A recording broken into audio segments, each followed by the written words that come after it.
Sam. Social traders. What role do social traders play in assisting social procurement between businesses and social enterprises? So it's, social traders, really, we exist to put social enterprise into corporate and government supply chains. And we do that by working both with buyers and with suppliers on both sides of the market. And in order to, we really help create the conditions and the assets that are needed within the buyer's side to then really open a window of opportunity for social enterprises to come through. So I've got a few slides, I might just go through those. So we use the power of the marketplace really to create social impact and change. And yeah, this is really our purpose. For the last 2 years, Social Traders has been working closely with a number of government and corporate buyers. Really, we've been creating a social enterprise to enable social procurement in Australia. We provide, on the buyer's side, we provide them with a number of different benefits and tools that they can use to create an environment where they can engage better with social enterprise. So we give them access to certified social enterprises. There is a fairly rudimentary version of an online list when we hear from the likes of Ariba.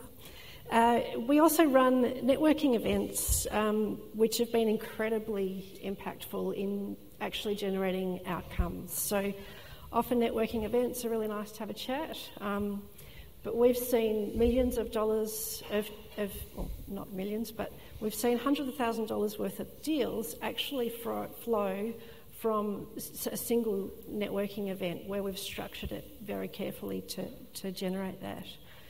The leadership network, which you just really touched on then, Ben, is a really important part of what we provide to the buyers that we work with.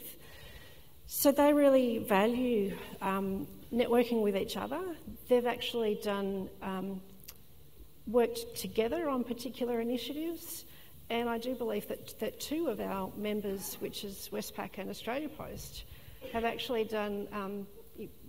Australia Post has won a contract from Westpac for their services, really on the basis of their social activity. So it really does work amongst the buyers, but as well as between the buyers and what we call the suppliers, the social enterprises.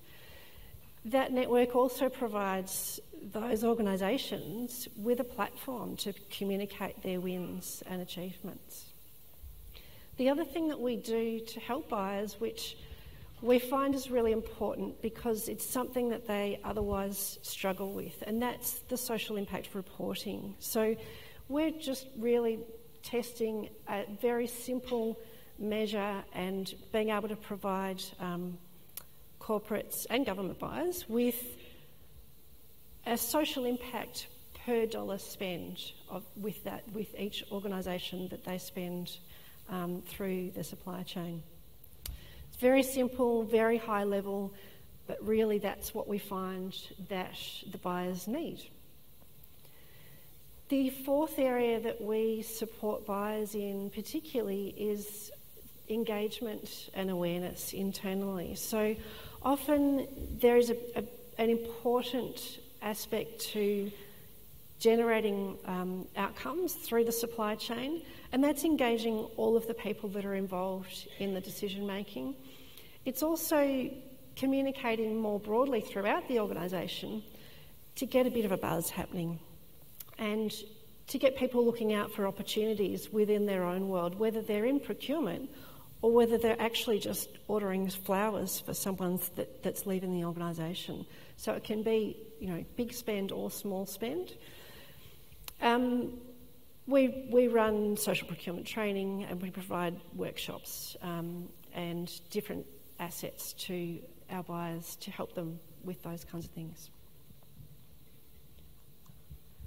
Social enterprise suppliers, it really looks very light on there, but there's much more to it. Social enterprise suppliers, we provide them with a channel to market with a competitive advantage. Now, this is a really new thing for social enterprise. Previously, it's actually been a bit the opposite. From buyers, we generally hear first up that it's risky to buy from social enterprise, that, you know, it's a bit scary, we don't know who they are, we don't know what they can do. But by being a trusted intermediary and a source of advice and network, we can actually start to introduce them to social enterprises that are relevant to their supply chain, that they can clearly see that actually don't pose a greater risk to their organisation. And obviously, the huge benefit is that they're delivering social impact along with the transaction. So there's one example of, or a few social enterprises that we work with in our network who have actually found that before they started working with us and connecting with the buyers, they would often not even mention that they were a social enterprise. They were really just saying, we're really good at doing catering, we're really good at doing packaging. And they don't even mention the fact that their purpose is to employ people with disabilities. What we're finding now is that they're actually able to use that story, the impact piece, for competitive advantage in the marketplace that we're facilitating. The other side of that is that we're really shortening the business development, the sales process and effort that's required from some of the social enterprises. So we work with a network of about 200 certified social enterprises so far.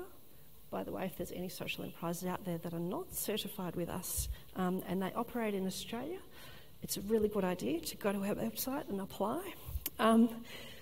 Because there's a few examples that we're hearing of more and more through our network where suppliers are saying, hey, can you take us off the list? We're actually we can't cope with this amount of demand. We have never seen it before, and we're now really struggling to keep up. We've got to do a bit of work in growth planning to be able to cope with it. The other thing that we're hearing is that there's a social enterprise we work with that provides property maintenance services, that their manager used to spend about 4 days of every week, sales calls, meetings with prospective clients, and actually really proactively reaching out to those contacts. Now, he just waits for them to come to him. So that's completely transformed the way that he's able to access the market. So it really is giving those businesses a real competitive advantage. The other aspect to what we do is supporting enterprises to grow to meet that demand. So, as I said, we're really feeling the effects now of the demand growth and seeing that there's a shortage of capacity and suppliers to be able to meet that demand. So we're really creating and shaping some building blocks that we can put in place to support social enterprises to meet that demand, which will obviously then enable them to realise the impact. Our buyer members, so this is just a snapshot of who they are. There will be some very recognisable brands here for everyone. There's 16 up there now, and we've just also signed up Vic Roads in the last week or so, which is also very exciting. So we have a few clusters of buyers that we work with at the moment.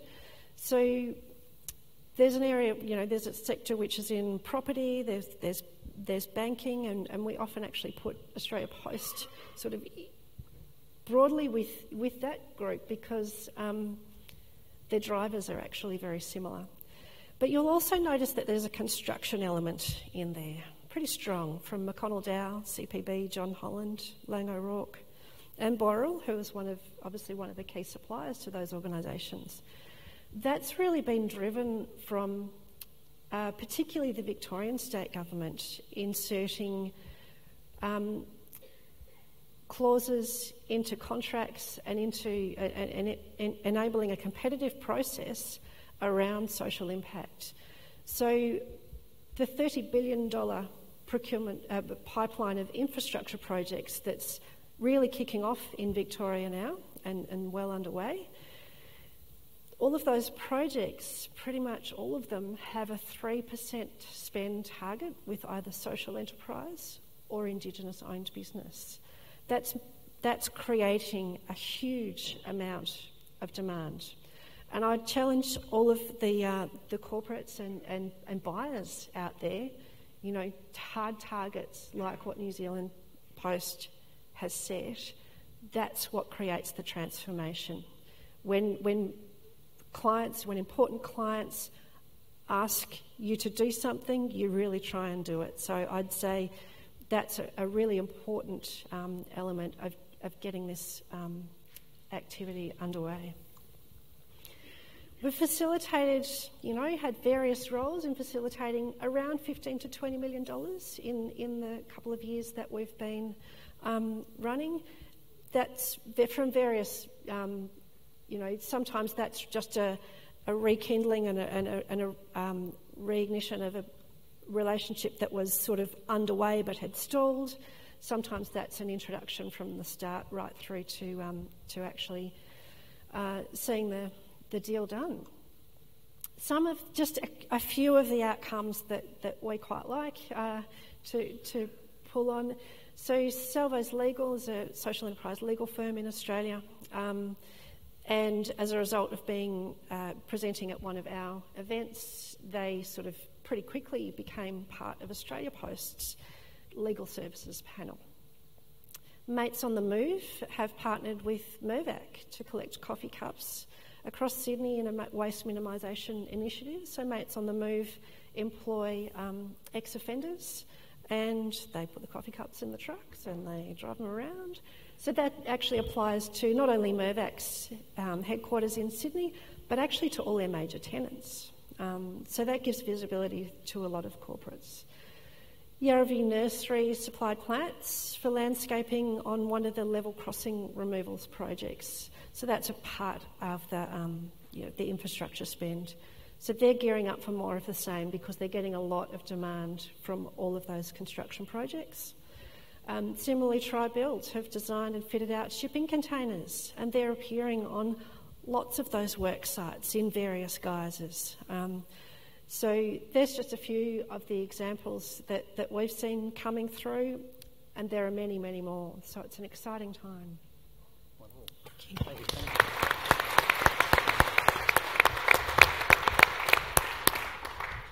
Sam, it's great to hear and some of those enterprises that demand is outstripping supply. So it means that there is a great opportunity out there for businesses. And we do have a close working relationship with AusPost, so I'll make sure I follow up and get a sense of what they're doing as well. So thank you for that. That was brilliant.